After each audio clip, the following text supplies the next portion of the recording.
안녕하세요. 요즘 이자율 인상으로 집 구매한 사람, 집을 렌트한 사람, 집 구매를 준비하는 분들 모두 현재 어떻게 해야 할지 고민이 많으시죠? 저 또한 이런 길을 걸어왔기 때문에 지금은 무엇을 해야 할지 저의 경험을 말씀드리겠습니다. 지난 영상에서 말씀드렸듯이 전 2006년 캐나다에 이민 와서 10년을 렌트로 살았습니다. 그 이유는 클리닉 비즈니스를 오픈했기 때문에 자리 잡기 위해선 집을 구매할 여력이 없었습니다. 그리고 10년 동안 일을 열심히 해서 돈을 모은 후 집을 사려고 하니 이민 온 2006년 당시보다 집값이 2배로 올랐더군요. 제가 어떻게 했을까요? 가장 먼저 모든 은행을 다니면서 모기지 담당자에게 모기지 가능한 금액을 알아보았습니다. 그러면 은행에서 빌려줄 수 있는 모기지 금액을 알 수 있고 바로 집 구매가 힘들면 어떻게 하면 모기지 금액을 늘릴 수 있는지를 물어보고 계획을 세웠습니다. 그 다음으로는 집 가격 외에 필요한 추가 금액인 취득세, 변호사 비용 등의 추가 금액을 모기지 브로커님에게 물어보고 집 구매에 필요한 총 금액을 계산해 둡니다.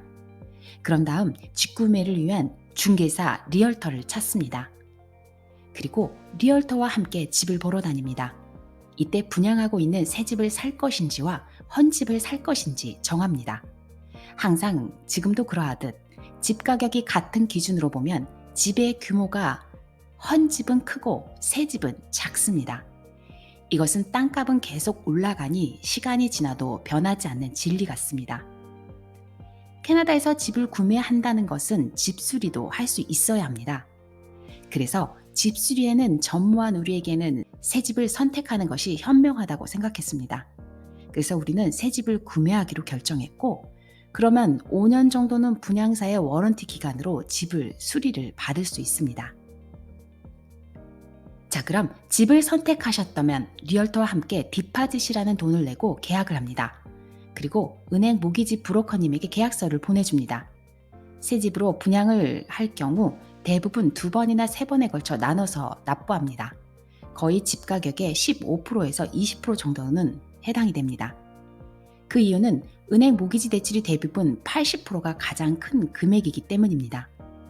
이때 집 구매 시 꼭 필요한 변호사님도 정하셔야 합니다. 캐나다에서 집 구매 시 꼭 필요한 분입니다. 이제 집이 완공일이 다가오면 한 달이나 일주일 안으로 분양사에서 입주 날짜를 알려줍니다. 그러면 은행 브로커님에게 알려드리고 잔금을 모두 준비합니다. 잔금 날짜에 모든 돈을 지정한 변호사에게 돈을 보내면 변호사님이 분양사와 은행에 모든 돈을 보내고 집 구매에 필요한 서류 절차에 따라 마지막 사인으로 집 구매가 완료됩니다.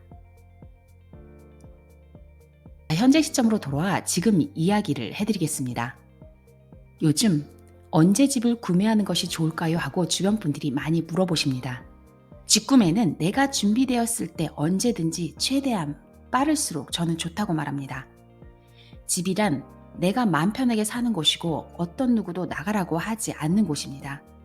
주변에 눈치 보지 마시고 내 현금 흐름에 따라 맞는 집을 찾아서 구매하는 것이 현명하다고 생각합니다.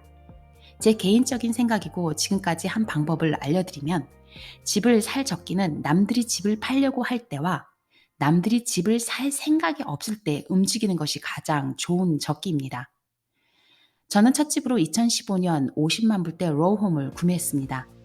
이때도 집 구매의 열기는 집값이 많이 올라서 모두들 망설일 때였습니다.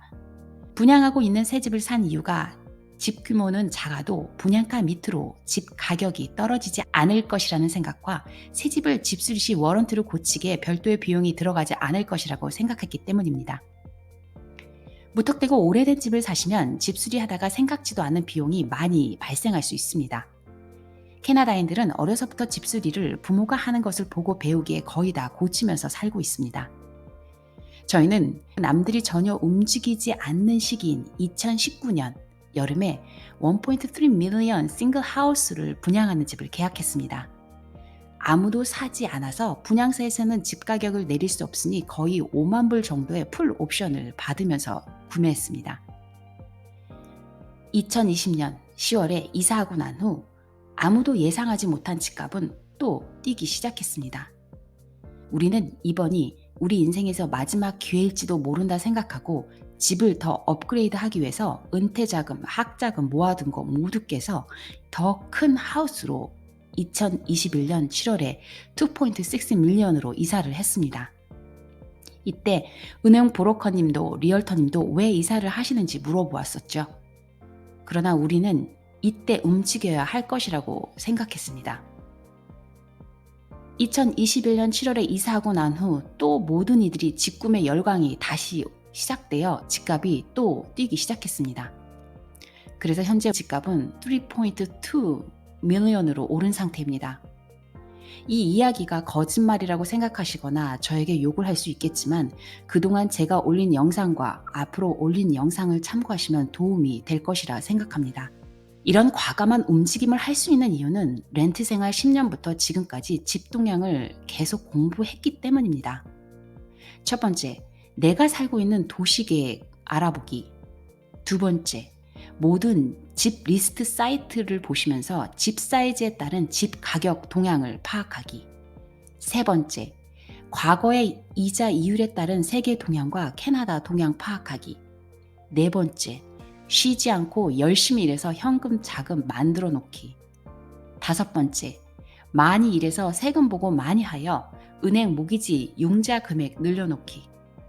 여섯 번째, 은행 브로커님에게 여러 가지 프로그램과 모기지 금액 늘릴 수 있는 조건 물어보기. 일곱 번째, 회계사님과 계속 연락하면서 세금 혜택 알아보기. 여덟 번째, 직업 특성상 여러 직종의 분들과 현재 상황을 항상 물어보고 들을 수 있었습니다. 이와 같은 것들이 준비되지 않았다면 힘들었을 것이고 여기엔 제가 비즈니스를 했기 때문에 가능한 것입니다. 안타깝지만 현실적으로 월급만으로는 불가능한 것들입니다. 현재 높은 인플레이션으로 고물가로 힘들어하고 있습니다. 2023년은 이제 저물어가고 더 힘든 시간인 2024년이 올 것이라고 말합니다. 현재 어떻게 해야 할지를 클리닉을 방문하시는 분들이 많이 묻습니다. 제 말이 정답일 수는 없지만 제가 그분의 입장이라고 생각하며 말씀드리겠습니다. 모기지율이 변동이면 가장 짧은 기간으로 고정으로 클로즈 할 것입니다. 클로즈 하셔야만 매달 나가는 금액이 정해져서 생활비 계획을 할 수 있습니다. 내가 살 집 구매를 고민하신다면 지금 매물이 앞으로 더 나올 것이므로 가격이 더 떨어질 수도 있습니다. 나에게 맞는 지역의 매물을 미리 생각하시고 준비하시다가 적당한 가격대가 되면 구매하셔도 됩니다. 혹시 업그레이드를 하시려고 한다면 조금 망설여집니다. 왜냐하면 내 집을 팔아야 집을 살 수 있는데 지금은 집을 팔기 힘든 시기일 것입니다. 저는 현재 가계 지출을 최대한 줄이고 현금 자금을 만들고 있습니다. 지금은 실수요자로 집을 구매하셔야 한다면 구매하시고 집을 파셔야 한다면 팔지 말아야 할 시기입니다. 공급과 수요 관계와 이자율에 따라 집값은 움직일 것입니다. 현재 매물은 나오는 것에 비해 팔리는 수가 적다고 합니다. 이는 집값이 떨어질 수 있는 신호이기도 하고 기회이기도 합니다. 저는 리얼토도 아니고 모기지 브로커도 아닙니다. 제가 알아보고 공부하여 터득하고 사업과 부동산 투자로 자산을 늘려가는 평범한 캐나다 이민자입니다. 한국에서도 그렇지만 해외에 나와서 믿을 사람이 있을까요? 대부분이 있어 보이면 속이려고 합니다. 지금까지 살아오면서 내가 절실하면 언젠가는 꼭 이루어진다는 것을 배웠습니다. 다만 그 과정에 남들이 하지 않은 경험을 쌓아야 합니다. 남들과 똑같이 움직이지 않았을 경우 얻는 것이 더 있었습니다. 이것이 제가 여러분들에게 들려드리는 이야기이기도 합니다. 앞으로 제 경험을 바탕으로 집 구매와 캐나다 이민 생활의 여러 가지 변수에 대하여도 이야기할 것입니다. 오늘도 끝까지 함께 해주셔서 감사합니다.